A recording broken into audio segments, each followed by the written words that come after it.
What's up, everybody? So this next episode is going to be about Rising 43. I actually went to Sapporo, watched it in person, and there was some awesome fights. So James and I are going to cover some of the fights, not all of them, and we're going to talk about what we thought and our opinions on Overeem being there, Kleber missing weight. So don't miss it. It's going to be cool. Right on.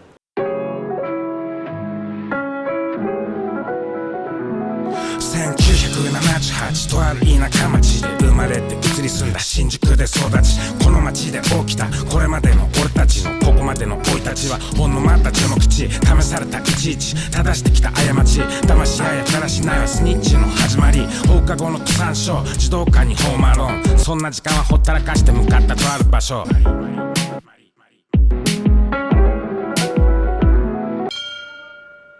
What's up, everybody, and welcome back to the Yamatodamashii podcast. Enson, you're back in Japan. I'm back in England.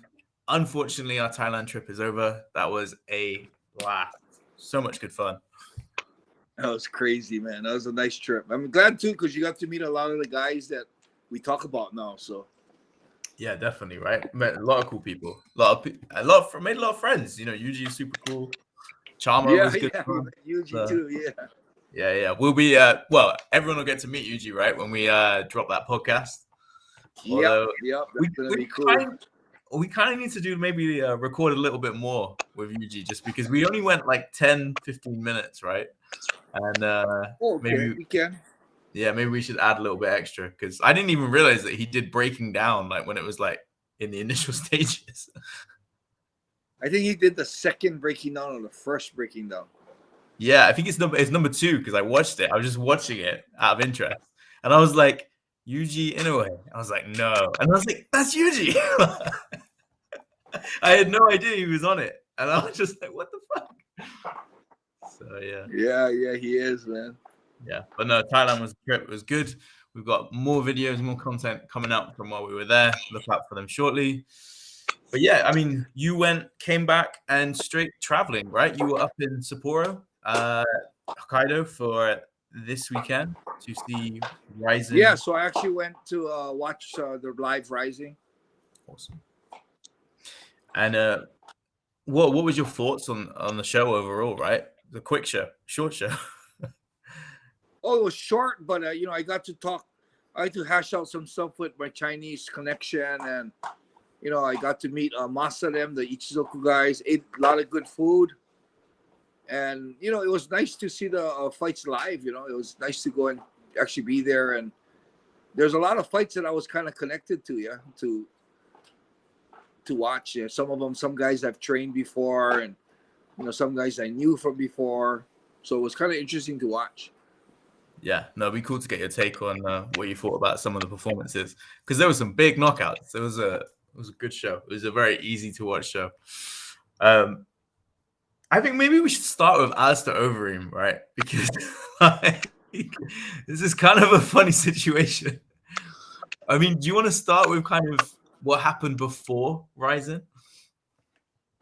Yeah, well, Overeem and I already have touched bases a lot. I mean, the first time we've actually really talked with each other was in one of the Pride days. We would go out in Roppongi at night, and there's one night that I ran into him. We talked about meeting up. We never did. We never did because he was running with his sponsors, and I was running with my friends and stuff. So we never did meet up. But I knew him, he knew me, and we always kept in touch. Every time we saw each other, we'd say hi. Whenever we, came across each other on the social media, we would message each other, say hi to us, and I mean, he would say hi to me and stuff. So. I mean, he's been messaging me like, I don't know, maybe once or twice a year. So how you doing, buddy? So we've been in touch. And, like the record shows, Tsuyoshi wants to fight all my friends. Yep. Rampage, Overeem, Josh Barnett. I mean, he showed interest in fighting Rampage and then Josh Barnett and not Overeem, but I don't know. Well, So when Overeem came to Japan, I saw him on the Sakai Kibata's RIZIN page. So I figured, oh, wow, he's going to fight RIZIN. So my first thought was, shit, I wonder if they're going to get him for Tsuyoshi. And lo and behold, Tsuyoshi sends out a tweet a tweet on Twitter saying, "Oh, please get me this fight." Like, whoa. So expressing direct interest to fight Overeem. And so I figured that, yeah, maybe that fight was being set up already. And that's why Overeem came to Japan, to Sapporo, to make that announcement. He has been messaging me to talk. So I thought, oh, maybe that's what he wanted to talk to me about. And, you know, the event, we never met up in Sapporo before the event because he was probably running around with his friends and I was also. And then at the event, we finally went to the same place at the same time. And we were messaging each other during the event and trying to find the right time to meet up. And it ended up where, yeah, you know what? After the last fight, let's hang out. Let's go meet up and talk. So I was, I was thinking, okay, maybe he wants to talk to me about letting me know that he's going to fight Tsuyoshi.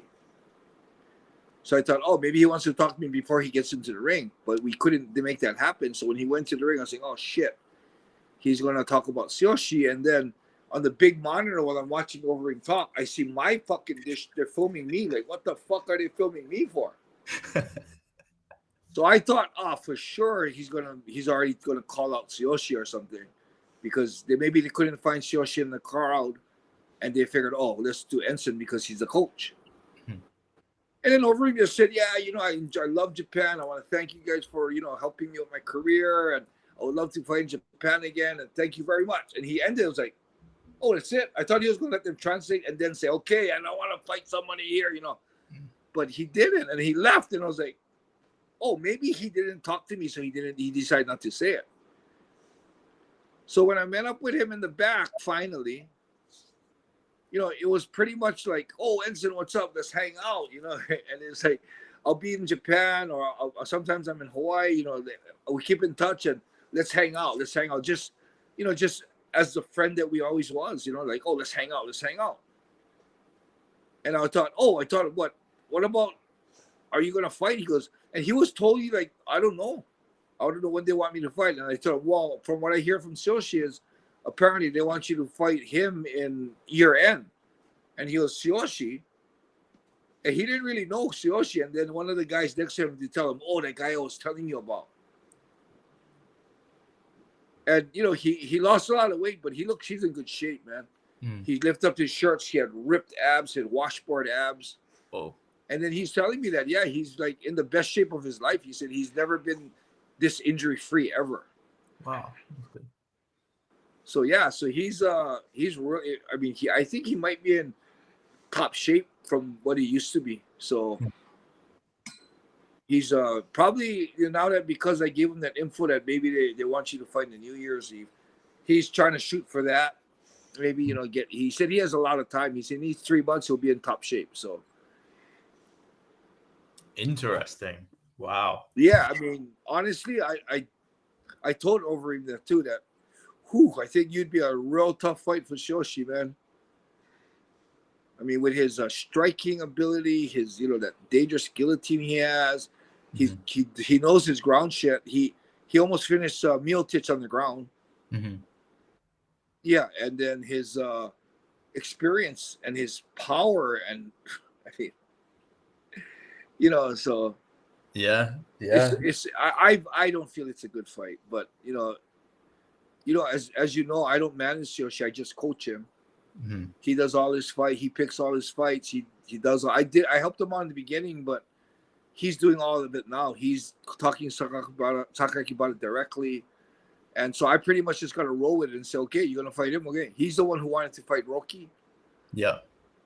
And, you know, I was against it. But, you know, when I talked to Belker, we agreed to, you know, let's just do it. Give Rocky that chance too. So, you know, he's calling all his fights, you know. So I pretty much got to wait until he decides he wants to fight. And then try and train him to my best of my abilities to win the fight. Yeah. If he listens. Yeah, it's a funny one, right? Because when I saw Overeem, obviously that was the first thought. I thought, okay, is he going to do the Tsuyoshi fight? Tsuyoshi's arguably Japan's best heavyweight, so it's a big name. But then when I saw how lean he was, I was like, with the rumors of Anderson Silva doing one final fight in Japan, the visual of seeing Overeem versus Anderson Silva in a RIZIN ring in Japan, you know, I think it will bring Pride flashbacks, and I'd love to see that. That would be epic. Yeah, for New Year's Eve, right? That's for me seems like a bit more of a fun fight, because I don't know if you have any idea what Overeem was weighing, but he looks super lean, so maybe him and Anderson might be, you know, 205 roughly, around that sort of thing. I think they'd be close to the same weight. I think though. Anderson Overeem's really tall, so he might be carrying a lot more weight because he's so tall. Maybe, yeah. But yeah, I don't know. That's the fight I think I'd prefer to see, and I'd rather see Tsuyoshi fight some other sort of international talent. Maybe, you know, someone coming out of the UFC again, a bit like Rocky was. But yeah, so despite all that craziness and when everyone saw you on the big screen, let's go through some of these fights. I mean, there was so many good knockouts, right? But we might as well start with the main event, because a really rare scenario happened where Kleber missed weight, and so he is no longer the champion.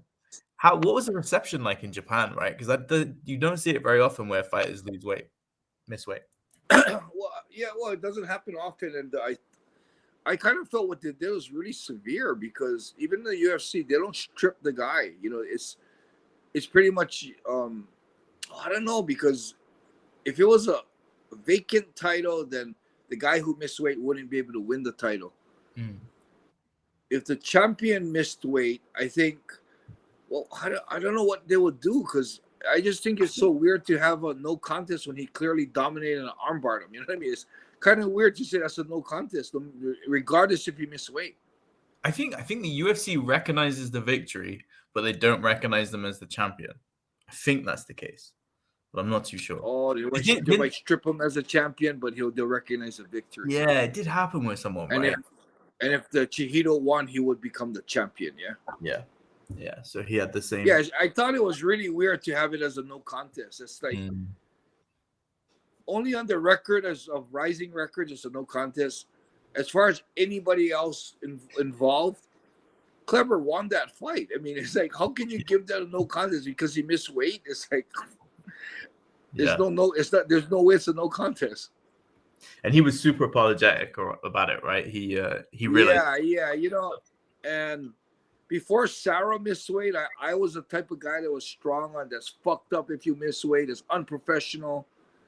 But Sarah was really good in the weight, and she had just problems with her body her body just rejected the weight loss, the water dropping, and it got to a point where it was really almost dangerous, yeah. So after that happened to Sarah, I kind of changed my my idea on this. Like, I thought it was just real simple to drop weight. You just got to be disciplined. But when Sarah went through that, I realized that there's a lot more involved in that. There's that little, you know, the body can shut down, the body can freak out. So there's, you know, Kleber's never missed weight before. So there's I guess we're yet to hear the reason, but something must have happened that was out of his control or some kind of mistake. But I'm kind of waiting to see what it is. But yeah, I really don't hold it against him at all. No. I mean, he's got a big enough punishment, right? He lost his belt. Yeah, and he was very apologetic about it. And you know, as you know, if you miss weight, you're suffering to drop the weight. So I know as a fact that he was probably really drained, but fuck, the way he controlled the fight and dominated everything about the fight. I mean, that's 100% victory for Kleber. Yeah, he looked great, right? I mean, he looked awesome, man. I mean, it's so like flashbacks to Nogueira, their style, right? It's just the jiu-jitsu is just so dangerous at this point. And he's got enough stand-up where he's such an exciting fighter, because he's been tagged quite a few times where you kind of think like, oh shit, this person could knock him out. Like Chihiro, I could have absolutely seen him knocking him out, but he's just got that, and he just edged it enough, got to get it to the ground, get that submission. Watching him fight, man, it's just super exciting every time. Yeah, that was good. Interestingly, next month in July, we've got Mikuru Asakura versus Vugar Kuromov. And people, that's a tough one too, man. yeah, and people are saying that's kind of like the #1 contender, so that you'd get Kleber versus whoever wins. And any early predictions on that fight? You know, from my experience, Mikuru's he's like a genius of a fighter.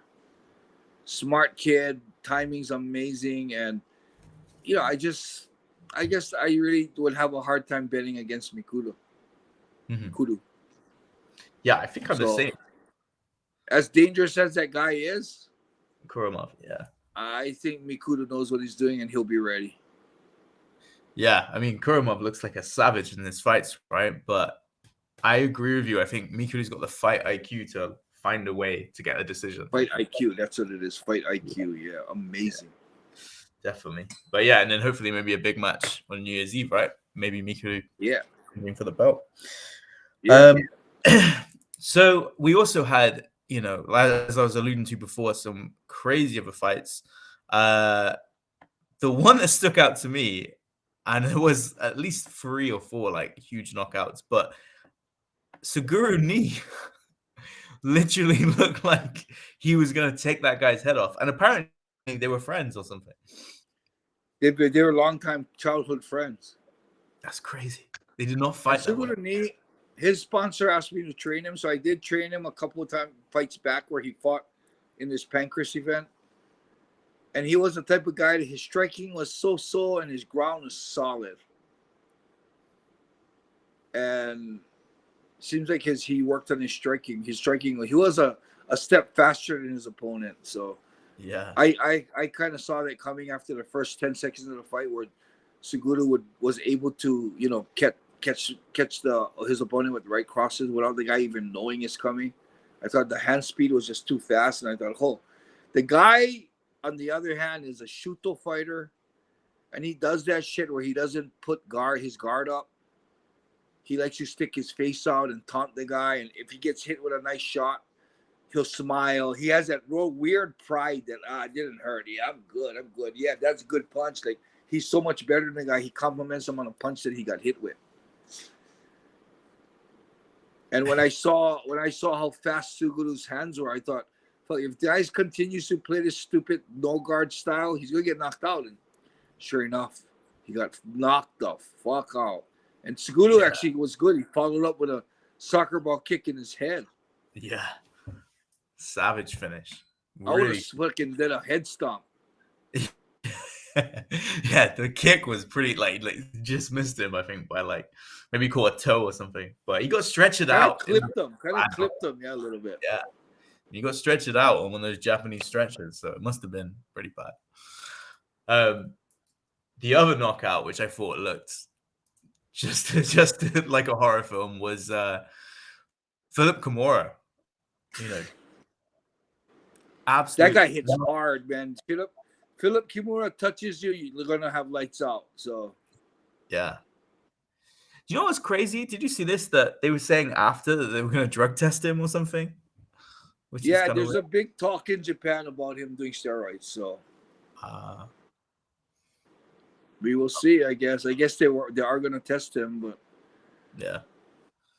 But yeah, that was a really fun fight. Lukaku, the way he fell, his whole body like stiffened up, right? That was weird how he froze in midair. Like, yeah, I don't think I've ever seen that happen where the guy just stiffens up in midair and just falls like a tree. Mm-hmm. He's lucky Minoru didn't catch him on that first right cross, man. Yeah. He did catch him on the hook going down, but the right cross and the hook catching would have probably put him out a little longer. Yeah, and the face plant as well probably hurts as much. He didn't wake up for a while, too. That was kind of scary. Yeah. What do you think about RIZIN doing kickboxing bouts? I think it's cool because then kickboxers have a chance on the big stage. Yeah. We've seen some pretty good kickboxing fights in RIZIN recently. Like the Anpo versus Vugar fight, that was really fun.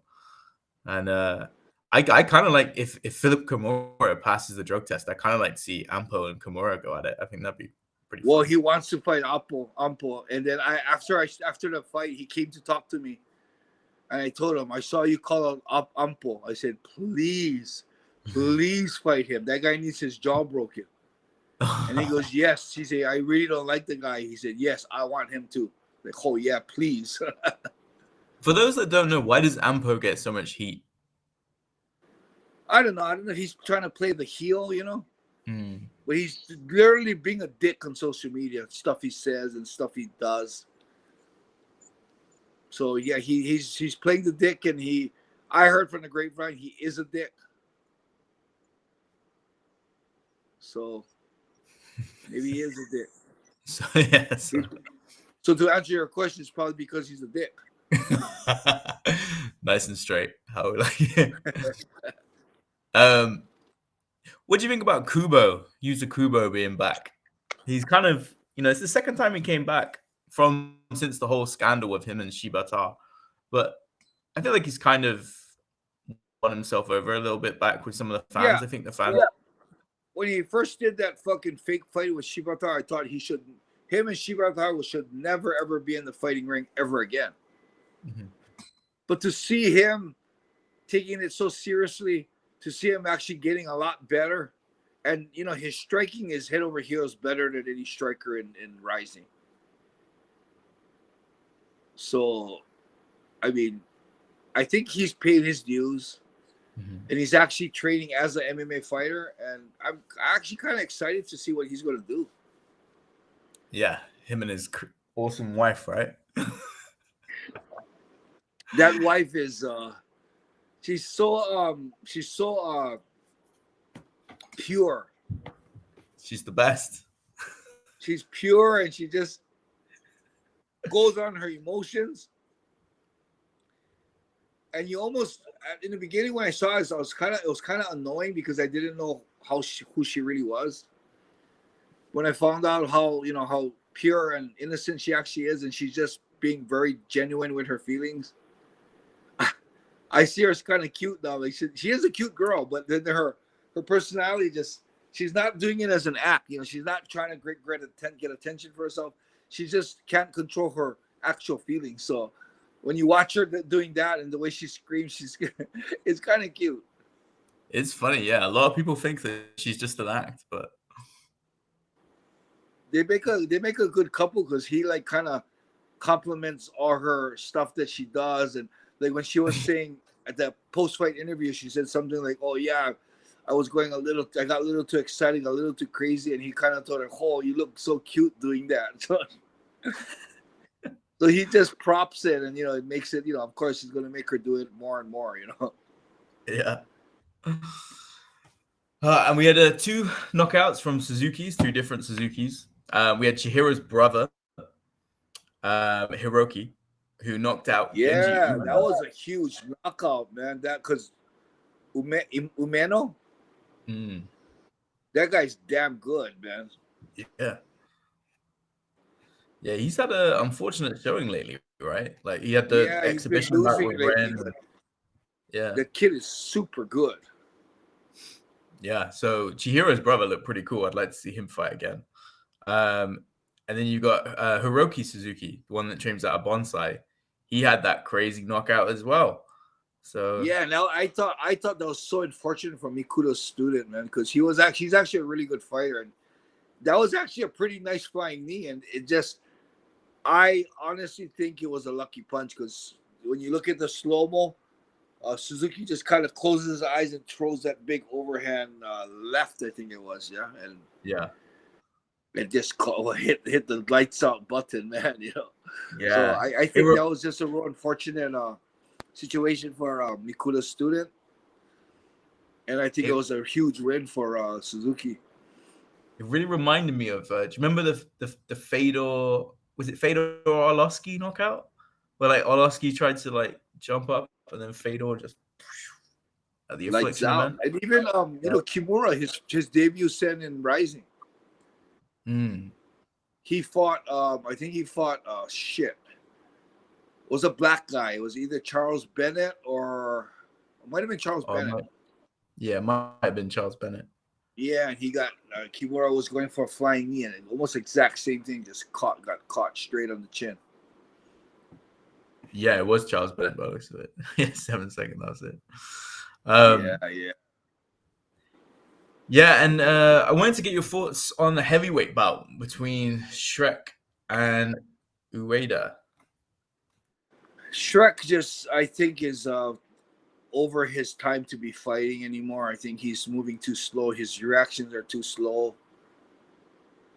And, it's hard to tell how good Mikio Ueda is because Shrek is actually moving like slow motion. The way Tsuyoshi knocked him out with one single punch. I just think that it's time for Shrek to consider, moving on to maybe jiu-jitsu or trying something else because he's not fighting up to what he was able to fight in before. So, and with him being that slow, you wonder, how good is Mikio actually? Because if he fought someone that was actually moving better, like Kosaka knocked him out. So for me, it's because Kosaka could knock him out. And Kosaka's not necessarily a good striker. This win is like, okay, you beat Shrek, but I still want to see what you're going to do. I still want to see how good you really are. Who would you like to see him face next? Well, I know he wants to fight Tsuyoshi. Oh, really? Wow. Yeah, already? But I don't think this would be a smart fight for Tsuyoshi right now. He has too much to lose because Tsushi's considered like the top heavyweight. I kind of would like to see him fight Shibisai. Ah, yeah, that'd be cool. Let me see where. Or how about he go to Tsushi's brother first?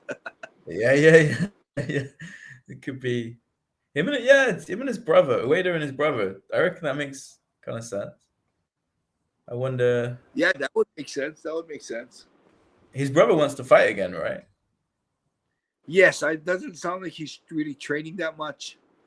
So, I mean, it's one of those weird things that he wants to fight, but he's not training. So it's like, do you really want to fight? Yeah. It says all right if you're not in the gym. Any other fights that you particularly enjoyed? There's still loads more impressive. I mean, Sari Oshima was pretty fucking awesome. Not offhand that I can remember. I thought there was a lot of good fights though. Yeah, there was. I think. What do you think about Sari Oshima getting a title shot next? Maybe. Yeah, I think she's right. She's a good fighter, man. I think she also beat my ex-wife Miu. Yes. She's pretty solid, man. I thought her striking because Salt is a striker. And Salt is from a gym that I'm affiliated to. So I was actually cheering for Salt to win. And I thought Salt did pretty good in the first 10 seconds where she kept it standing. And when she was striking, Oshima really didn't look like she enjoyed the striking. Yeah, there was a massive range, right? Because the size difference was pretty big, like between the two. Yeah, well, I think Ojima's so tiny that no matter who she fights, she's going to be like there'll be a big size difference. I think she's like 4'11" or something crazy like that. Yeah, she even made like Miu look big, and Miu's like 5'1". Yeah. Crazy. But yeah, lots of exciting stuff from that card, and then we've also got the RIZIN Bellator card coming up in July. So, do you think you'll attend that one? I don't think so. I heard it's sold out already. Really? Wow.